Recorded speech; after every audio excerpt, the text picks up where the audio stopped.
It's James Murray. We're in the Net News Ledger studio. I'm here with Bill Bartley from the Lakehead Region Conservation Authority. Bill, people have been talking about the Hazelwood facility. What do our readers and viewers need to know?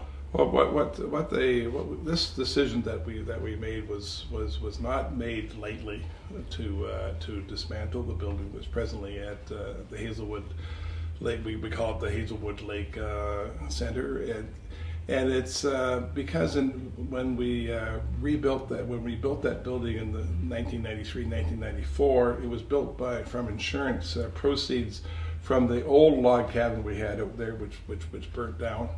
And at that time, the province was giving us support money for recreation and conservation areas and things like that. And in 1995, with the change of government, all those funds were cut out, and so therefore we've had to go out for different sources of money to keep the building operating. It was never ever a public building. It was never ever open to the public, because it was always for private functions and this sort of thing.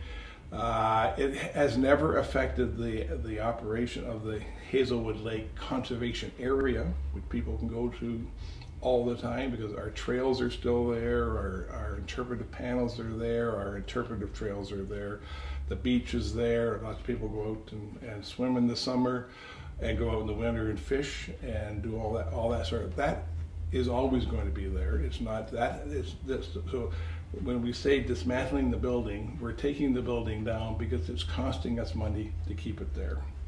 And it's really not part of our mandate as a conservation authority. Our mandate as a conservation authority is flood and erosion control. That's the main reason for a conservation authority.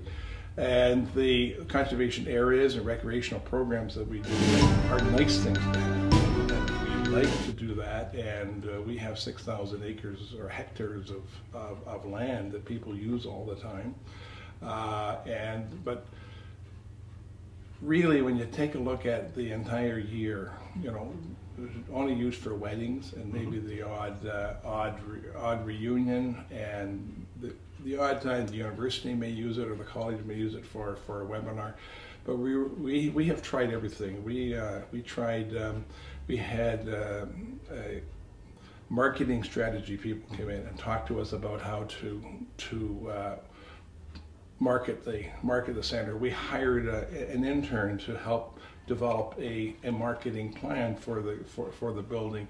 We went to trade shows, wedding shows, all that sort of stuff to promote the area, to promote the building, but we never ever had enough business out there to make it a go. I mean, we've never ever in the 20 years the building's been there broken even.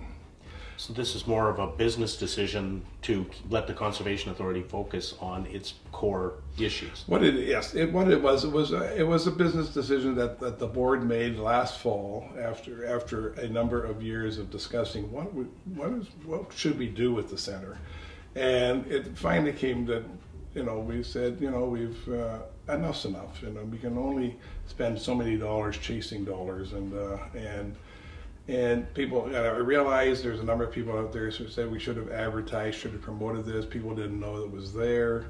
Well, if you listen to, I know on CBC they on the morning show they had it on Tuesday morning or Wednesday morning, I should say. They had a portion. Had a conversation that I had with them on the Lisa Lacko show. Then the next day, they followed up with some of the event planners that have used our facility, and they said the reason being that they were having problems is that distance is one of them. As you know, the city of Thunder Bay, people jokingly say, I have to drive all the way over to Westfort.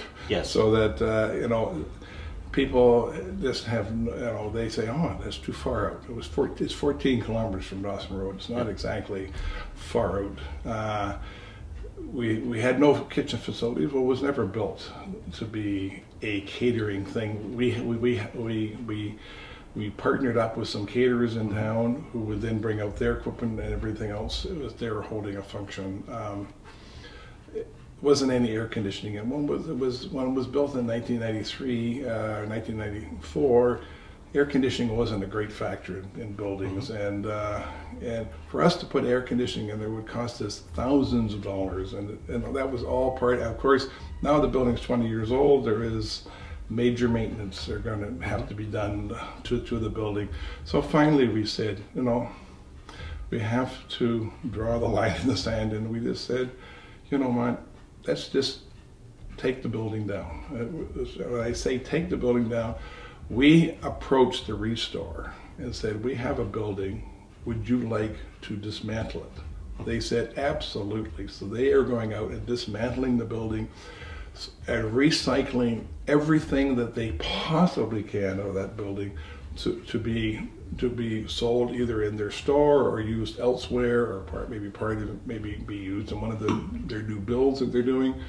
It's just that it's not as if we are giving back some of the material that we put into the building 20 years ago.